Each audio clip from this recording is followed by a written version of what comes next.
जो पीएमसीएच है सर, बहुत ही ज़्यादा गंदगी बहुत ज़्यादा ही है। और दूसरा कि सीसीयू वार्ड में हम देखे हैं कि एक भी वेंटिलेटर नहीं है सर, बहुत सारा बच्चा को इसमें जान जाता है।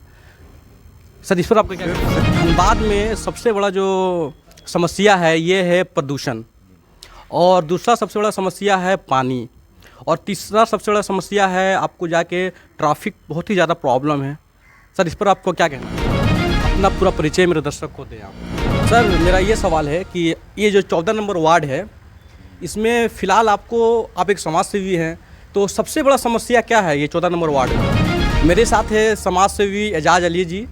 वेलकम सर न्यूज़ मिशन में। बहुत बहुत शुक्रिया आपका, धन्यवाद न्यूज़ मिशन का, आभार कि आप हमारे पास आए। सर अपना पूरा परिचय मेरे दर्शक को दें आप। मेरा नाम मोहम्मद एजाज अली है। मैं वासेपुर की सरजमी पे रहता हूँ। वासेपुर बड़ा फेमस जगह है और मैं मिशन एजुकेशन पे मेरा फ़िलहाल बहुत ज़ोर शोर से काम चल रहा है। यही छोटा सा परिचय है मेरा अपना कोई मिशन नहीं है। मिशन यही है कि एजुकेशन को हम गांव तक, गली मोहल्ले तक पहुंचा दें। The best quality of education. ये तो बहुत ही बेहतरीन काम आप कर रहे हैं युवा के लिए। सर मेरा ये सवाल है कि ये जो 14 नंबर वार्ड है, इसमें फ़िलहाल आप एक समाज सेवी हैं, तो सबसे बड़ा समस्या क्या है ये 14 नंबर वार्ड में?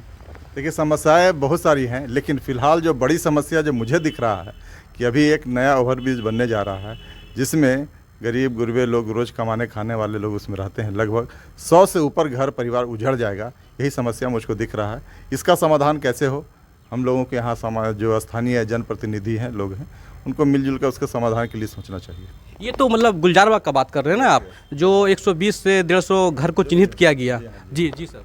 जी, तो उनका घर तो उजड़ ही जाएगा सरकार की जो नियमावली के अनुसार, लेकिन उसका पुनर्निवास कैसे हो, वो विस्थापित हो जाएंगे तो उसके लिए रहने सहने का कैसे इंतज़ाम हो, ये बहुत बड़ी समस्या है, जिसको अभी से हम लोगों को मिल करके सोचा। ये नहीं कि जब बुलडोजर लेकर आए तोड़ने के लिए उस वक्त हम सोचे, नहीं, आज से और अभी से सोचने की ज़रूरत है। मैं आपके चैनल के माध्यम से उन सभी जनप्रतिनिधियों तक ये आवाज़ पहुँचाना चाहेंगे कि आइए हम लोग मिल करके उनके लिए सोचें और एक सकारात्मक पहल करें उनके विस्थापन के बाद जो समस्याएं आएंगी वो समस्याओं को समाधान के लिए। जी सर, धनबाद में सबसे बड़ा जो समस्या है ये है प्रदूषण, और दूसरा सबसे बड़ा समस्या है पानी, और तीसरा सबसे बड़ा समस्या है आपको जाके ट्रैफिक बहुत ही ज़्यादा प्रॉब्लम है। सर इस पर आपको क्या कहना है? देखिए, प्रदूषण का जहाँ तक बात बोले तो कोयला क्षेत्र तो प्रदूषण है ही है, ये तो जग जाहिर है। और अभी तो पूरे वर्ल्ड में हम लोग बहुत निचले पैदान पे हैं इस मामले में। और धनबाद का हर साल सर्वेक्षण होता है, विभाग ने सर्वेक्षण कराया है और इस बार भी अभी होने जा रहा है। तो ये जो सरकारी विभाग हैं सिर्फ खाना पूर्ति करते हैं। प्रदूषण रोकने का तरीका वो नहीं है कि जहाँ तहाँ बैनर लिख के लगा दिया, पोस्टर लगा दिया, सरकारी खजाने का दुरुपयोग किया, मशीन लगा दिया कि यहाँ ये प्रदूषण नहीं होता। प्रदूषण रोकने के लिए बहुत सारी ज़रूरतें हैं जो हम जैसे सिविलियंस और सरकार के साथ मिल करके काम करने की ज़रूरत है। जो नहीं हो रहा, जो सच्चाई है, नहीं हो रहा है। बिल्कुल जो बोला जाए कि सरकारी व्यवस्था जो है चौपट है, भ्रष्टाचार में बिल्कुल एक नंबर के भ्रष्टाचारी कहिएगा तो उसमें दो राय नहीं होगा। मैं 100 में 100% नहीं, लेकिन 99% जो ऑफिसर्स हैं वही काम कर रहे हैं। सभी को सिर्फ कमीशन चाहिए और उस दूसरे काम से मतलब उन लोगों को नहीं, इच्छा शक्ति नहीं है। एक ऑफिसर से बात हो रही थी, बड़े ईमानदार ऑफिसर अभी आए थे, उन्होंने खुद कहा कि हमारे ऑफिसर्स में काम करने की इच्छा शक्ति नहीं है। तो कुछ हैं ईमानदार ऑफिसर्स भी हैं उसी में, लेकिन ज़्यादातर ईमानदार नहीं है, उनकी इच्छा शक्ति नहीं। वो आए, अपना लूट खसोट करके चले गए। इसमें कमी है और कमज़ोरी हमारी भी है कि हम अपने धनबाद में पले बड़े, धनबाद में सब कुछ हमने दिया। यहाँ के जनप्रतिनिधि बड़े बड़े उद्योगपति हैं जिनको जो ज़ीरो से हीरो बने हैं, उन्हें भी चाहिए कि धनबाद को खूबसूरत बनाएं, स्वच्छ और सुंदर बनाएं। उसके लिए पहल करने की ज़रूरत है, लेकिन वो भी नहीं करते हैं। सर मेरा धनबाद में 6 विधायक है और 1 सांसद है सर, तो क्या इनका काम नहीं है? बात सुनिए, चुनाव के वक्त तो यूँ हाथ जोड़ जोड़ कर आते हैं, हमारे आपके गली मोहल्ले में आते हैं, वोट लेकर चले जाते हैं। आप ही बताइए कि चुनाव जीतने के बाद क्या आपके हमारे मोहल्ले में आते हैं बिन बुलाए? नहीं आते हैं। बहुत अफसोस की बात है। उन्हें बस अपना सत्ता सुख चाहिए, इससे ज़्यादा उन्हें कोई मतलब नहीं है। आप जाइए, बार बार किसी मामले को लेकर के जाइए, नहीं सुनते। अभी एक ट्रैफिक की बात आपने की, मैं बिल्कुल मैं चाहता हूँ ये आवाज़ वहाँ तक भी जाए। अभी मैं जो यातायात DSP हैं, लगातार उनको मैंने टेलीफोन पर मैंने बात किया। इस 8 लेन पे 2-3 जगह मैंने चिन्हित करके बताया कि यहाँ पे एक्सीडेंटल जोन बना हुआ है। बिल्कुल मेन रोड पे गाड़ियाँ खड़ी हुई हैं, बड़ी बड़ी गाड़ियाँ लगी रहती हैं। फ़ोन से कहा, उसके बाद जब नहीं सुनी गई मेरे, मैं पर्सनली मिलकर उनसे जाके कहा तो उन्होंने मैं इसका समाधान करता हूँ। कोई क्या नहीं, डीसी ऑफिस कलेक्ट्रेट में भी जाके 2-3 ऑफिसर्स को मैंने कहा कि भैया इसको सही किया जाए, लेकिन कोई सुनने वाला नहीं है। सिर्फ और सिर्फ क्या सड़क सुरक्षा चल रहा है। सड़क सुरक्षा क्या अभियान आप चला रहे हैं, उसमें सड़क सुरक्षा के लिए कर क्या रहे हैं? 8 लेन पे गाड़ियाँ अपोजिट साइड में रॉन्ग साइड में चली आ रही हैं और बगल में पुलिस की गाड़ी जो होती है वो खड़ी है, कोई कुछ बोलने वाला नहीं है। तो मैंने अभी कहा ना, किसी को कोई मतलब नहीं है, आपके सामाजिक के सरोकार नहीं है, लोगों के बारे में कोई सोच ही नहीं रहा है। बस सैलरी मिल ही रहा, सैलरी कैसे बचाएं, इसी में सारे लोगों का दिमाग है। सैलरी लोग खर्च नहीं करना चाहते हैं, सरकारी पदाधिकारी, वो सिर्फ सैलरी से हट के जो पैसा है वही उनको चाहिए, बस यही इतना मतलब है। ट्रैफिक देखिए आप, चारों तरफ ट्रैफिक की क्या व्यवस्था है। बैंक मोड़ का एरिया देख लीजिए, चाहे क्या नहीं दिखता है कि यहाँ के जनप्रतिनिधियों के ऑफिसर्स को नहीं दिखता है, वो रोड पे जाते हैं, उनकी गाड़ियाँ जाम नहीं होती, लेकिन किसी को कोई मतलब नहीं है। सर मेरा आखिरी सवाल सर ये है कि जो पीएमसीएच है सर, बहुत ही ज़्यादा मतलब गंदगी बहुत ज़्यादा ही है, और दूसरा कि सीसी वार्ड में हम देखे हैं कि एक भी वेंटिलेटर नहीं है सर, बहुत सारा बच्चा को इसमें जान जाता है सर। इस पर आपका क्या कहना है? सिर्फ गंदगी तो छोड़ दी, गंदगी का तो अंबार बना पड़ा हुआ है ही।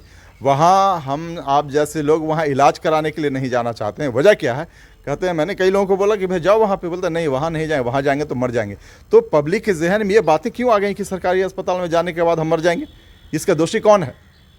आप समझ सकते हैं। मंत्री आते हैं तो बस थोड़ी देर के लिए, घंटे भर के लिए साफ सफाई चकाचौंध हो जाता है, मंत्री गए बस।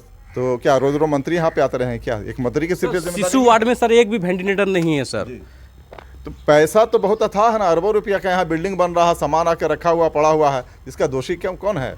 अब हर चीज़ के लिए पब्लिक हल्ला करे तो ऐसी बातें नहीं होती है। यहाँ के विधायक अभी आपने कहा, विधायक एमपी को भी सोचना चाहिए, जो सरकार के लोग उनको सोचना चाहिए। मंत्री जी आते हैं, उनको अभी एक मंत्री बने हैं इरफान साहब, मैं चाहूँगा उन तक मेरी आवाज़ जाए कि बहुत अच्छा, खुद डॉक्टरी पेशे से हैं तो उनको तो कम से कम ज़रूर समझ में आ रहा होगा। वो अभी भी आए थे, अब क्या बोल करके गए मुझे नहीं मालूम, अखबारों के माध्यम से जो मालूम हुआ। अब उनकी बातें कितनी रखी गई हैं, कितने ऑफिसर सुनते हैं, ये बड़े अफसोस के बाद। उनको चाहिए कि बार बार ऐसे ऑफिसर पे चाबुक चलाने की ज़रूरत है, चाबुक चले और ज़ोरदार चाबुक चले ताकि वो सुधरें। अरे हमारे सरकारी हॉस्पिटल के डॉक्टर जो खुद सरकारी अस्पताल में इलाज नहीं करा रहे हैं, वो जाते हैं दूसरे शहरों, बड़े बड़े शहरों में इलाज कराने ज़्यादा क्यों? अरबों रुपये का खर्च होता है साहब, इस स्वास्थ्य विभाग में सारी व्यवस्थाएँ नहीं हैं। यहाँ जाइए लेपी एक्सप्रेस में सारा ट्रेन भरा पड़ा है मरीजों से, कहाँ साउथ में इलाज कराना जा रहा है, क्यों? अरबों रुपये आप खर्चा, झारखंड सरकार खर्च कर रही है, किस लिए आप खर्च कर रहे हैं भाई? कोई मतलब नहीं बनता है। शिक्षा के क्षेत्र में वही है, स्टूडेंट्स हैं, टीचर्स नहीं है। 60-60, 100-100 बच्चा पे 3 टीचर हैं, तो कोई किसी के बारे में सोचने के लिए तैयार नहीं है। सब सिर्फ सबको सत्ता चाहिए, सुख चाहिए, पब्लिक जैसे खाए पिए अपना मर जाए।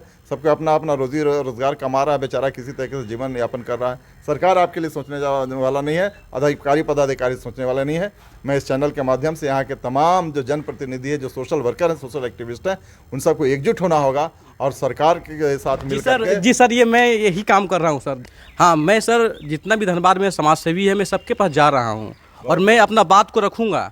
जो समस्या जो धनबाद का है, मैं इनसे पूछूंगा कि आप भी एक समाज सेवी हैं, तो आप क्या कर रहे हैं अवाम के लिए, पब्लिक के लिए। बहुत अच्छा सोचे। आप अपनी बात रखने नहीं जा रहे हैं, आप समाज की बात रखने जा रहे हैं। आप एक माध्यम बन रहे हैं। बिल्कुल, मेरी शुभकामनाएं आपके साथ हैं, आप माध्यम बने। और ऐसे जितने भी समाज सेवी यहाँ हैं जो सोच रखते हैं, वाकई ऐसे हैं समाज सेवी हमारे धनबाद शहर में जो सोच रखते हैं, वो चाहते हैं कि हमारा धनबाद खूबसूरत धनबाद बने, खुशहाल समाज बने, हर घर में खुशहाली हो, हर सभी के चेहरे पर मुस्कान हो, लोग ऐसे चाहते हैं।